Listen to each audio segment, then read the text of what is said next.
Class.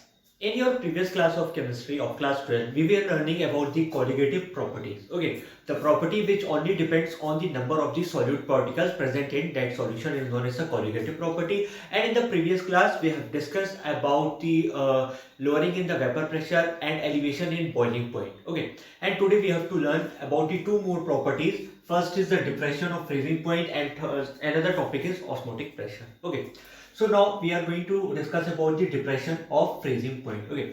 तो यानी इसमें ये बताना चाह रहा है कि जस्ट सपोज कि जैसे हमको वाटर को आइस में कन्वर्ट में करना रहता है, ठीक है. So what do V fridge it. हम इसको क्या करते हैं, फ्रीज करते हैं, ठंडा करते हैं. तो कौन सा टेम्परेचर है जहां पे वाटर जो है आइस में कन्वर्ट होना स्टार्ट होता है, ठीक है. यानी फ्रीजिंग पॉइंट ये बताना चाह रहा है कि फ्रीजिंग पॉइंट का मतलब होता है freezing point is that temperature at which the solvent has same vapour pressure in the two faces. It mean liquid and solid दोनों में उसका क्या चल रहा है, वेपर प्रेशर सेम है. तो जैसे कि आइस के लिए रहता है कि 4 डिग्री सेल्सियस पे, ठीक है, वो आइस में कन्वर्ट शुरू होता है. यानी ये एक वो स्टेट है जहां पे वाटर जो है आइस में भी कन्वर्ट रहता है और आइस जो है वाटर में भी रहता है, ठीक. यानी इस पॉइंट पर दोनों का वेपर प्रेशर क्या रहता है, सेम रहता है. लेकिन हम यहाँ इंडिविजुअली सॉल्वेंट की बात नहीं कर रहे हैं. हमें क्या करना है, we have to find for the solution also, ठीक है. जस्ट सपोज कि जैसे ए एक सॉल्वेंट है, मतलब बी भी एक प्योर सॉल्वेंट है जिसमें मैंने नॉन वॉलेटाइल सॉल्यूट मिक्स कर दिया है, तो वो ए बी बन गया है, ठीक है. Now bond of A B is much stronger as compare to the B B.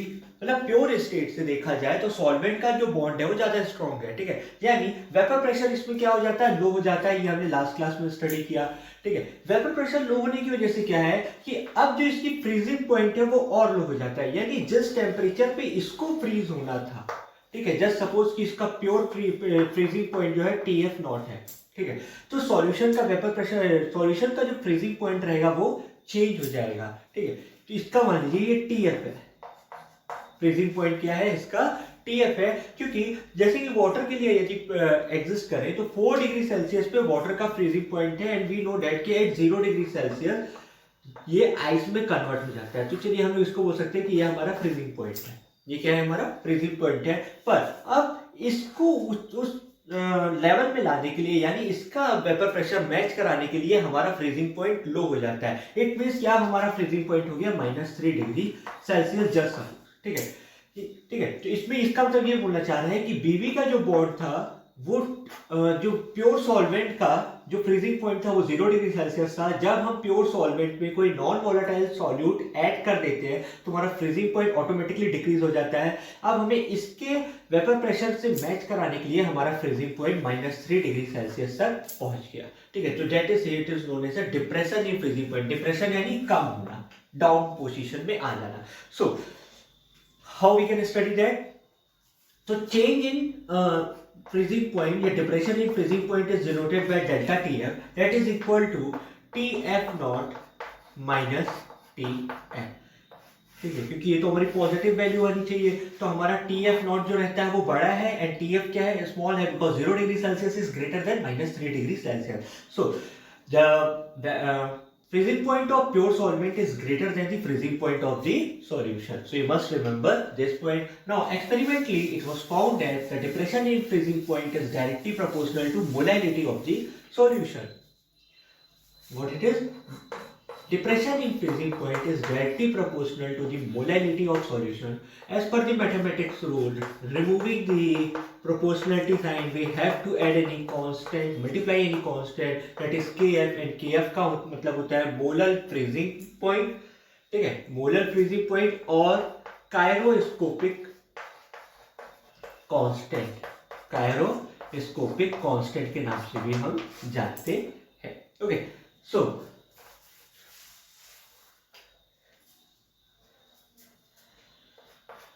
what we can do, delta TF is equal to KF into molality का फॉर्मूला हमने लास्ट टाइम भी पढ़ा था, number of moles of solute upon volume of solution in sorry weight of solvent WB in kg, ठीक है. तो इसको आगे हमने ऐसे भी स्टडी किया था कि delta TF is equal to KF into W A upon ma, number of moles is calculated as given mass upon molecular mass into 1000 upon WB in ग्राम. अगर ग्राम में दिया रहता है तो हमको 1000 से मल्टीप्लाई करना रहता है. So we have to use this formula for calculating the for solving the numericals to calculate any of the unknown quantity. So hope this is clear to all of you. Now our last topic is osmotic pressure. That is not last topic, it is a qualitative property की जो last property है वो है osmotic pressure. ठीक है.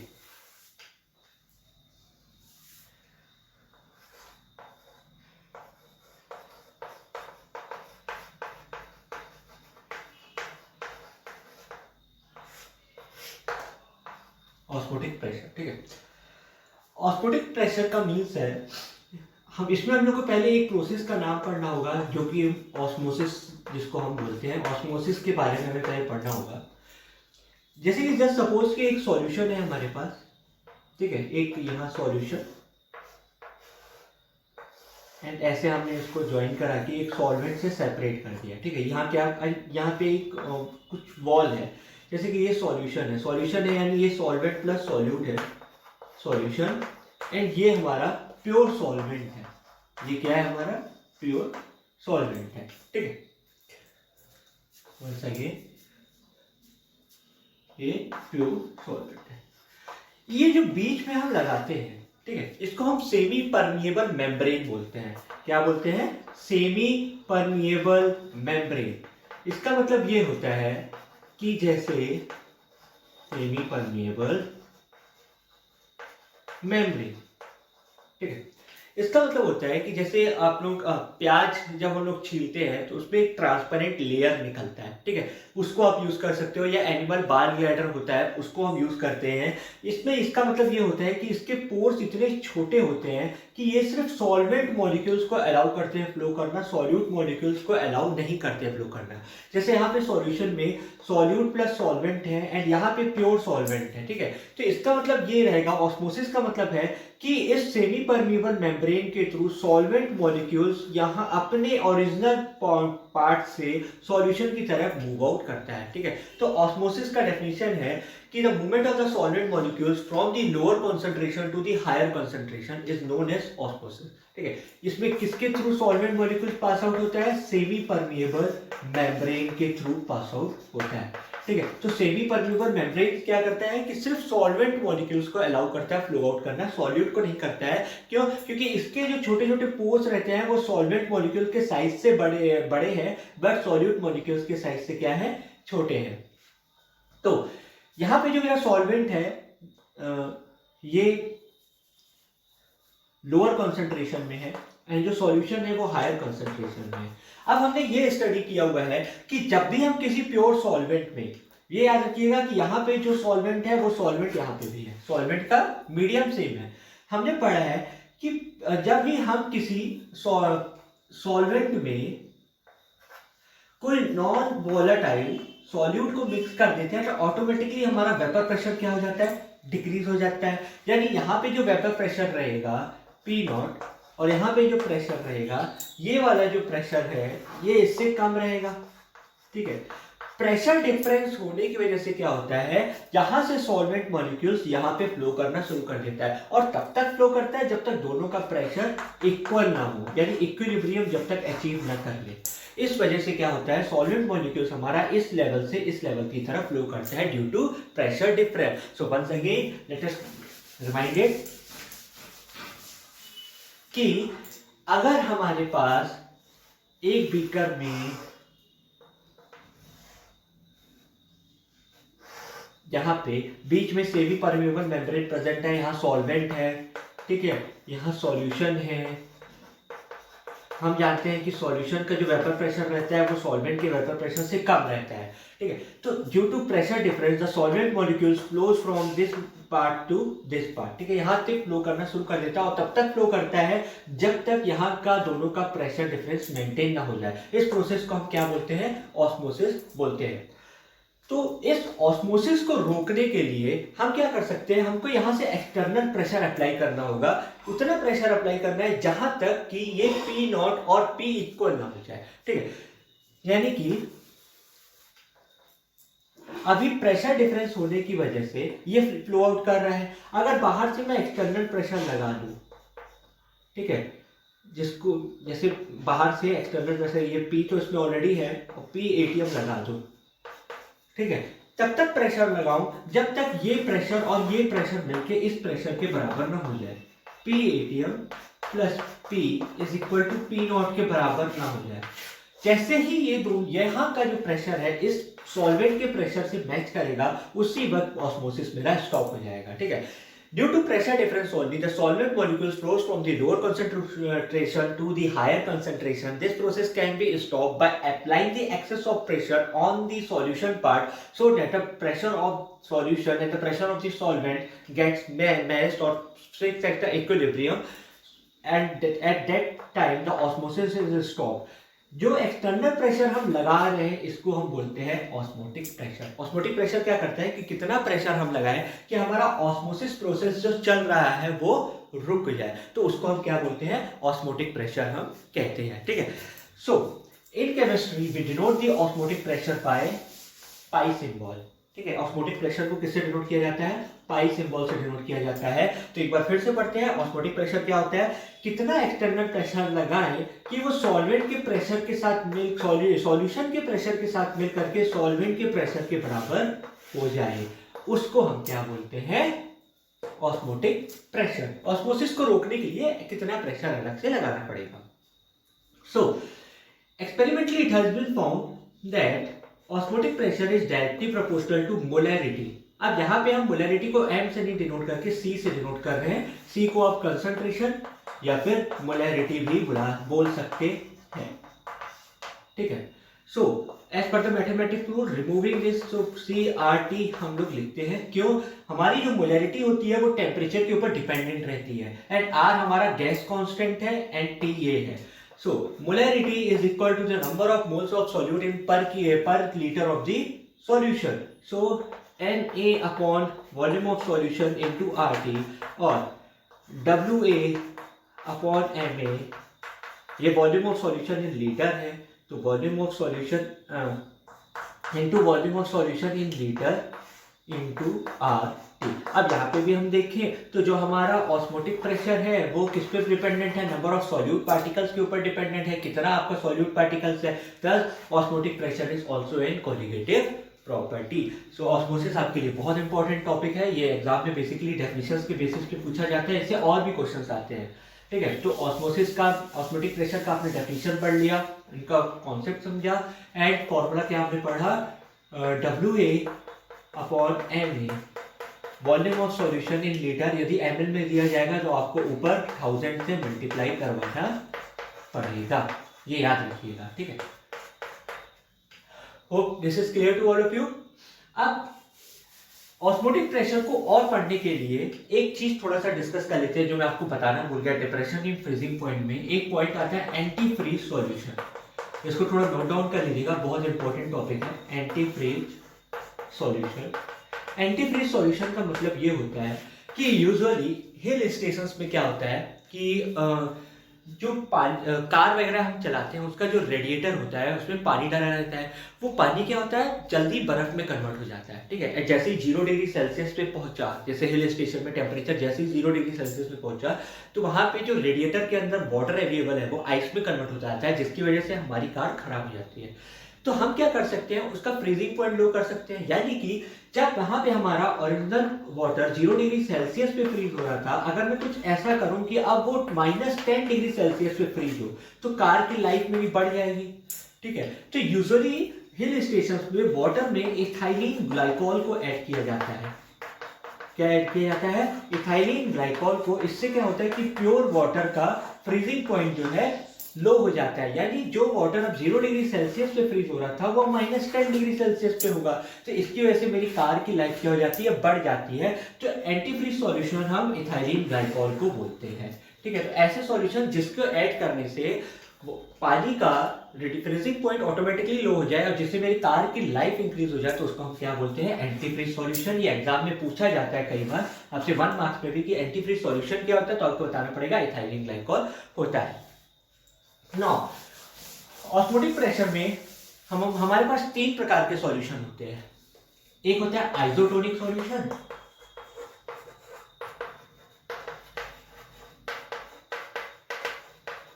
Second होता है hypertonic solution, and एक होता है हाइपोटोनिक सॉल्यूशन। अब ऑस्मोसिस से आप लोग भी बहुत ज्यादा फैमिलियर होंगे। ऑस्मोसिस से फैमिलियर होने की वजह ये है कि जैसे कि आप लोग जनरली यूजुअली देखते होंगे गर्मी में कि यदि अंगूर ग्रेप्स को हम बाहर रख दें तो जैसे ही वो धूप में रखा रहता है कुछ समय के बाद क्या हो जाता है, वो एकदम सिकुड़ के किशमिश की तरह कन्वर्ट हो जाता है। यानी उससे क्या हो गया, पूरा का पूरा जो उसको अंदर लिक्विड भरा हुआ था वो क्या हो जाता है, आउट तरफ फ्लो करने लग जाता है। ठीक है, सेकंड एग्जांपल बता सकता हूँ, जो मैजिक बबल्स आते हैं, ठीक है, जिसको हम पानी में डालते हैं वो स्वेल कर जाते हैं, फूल जाते हैं, वो भी क्या है, ऑस्मोसिस का एक प्रोसेस है कि उसमें क्या हुआ, वाटर इनसाइड जा रहा है।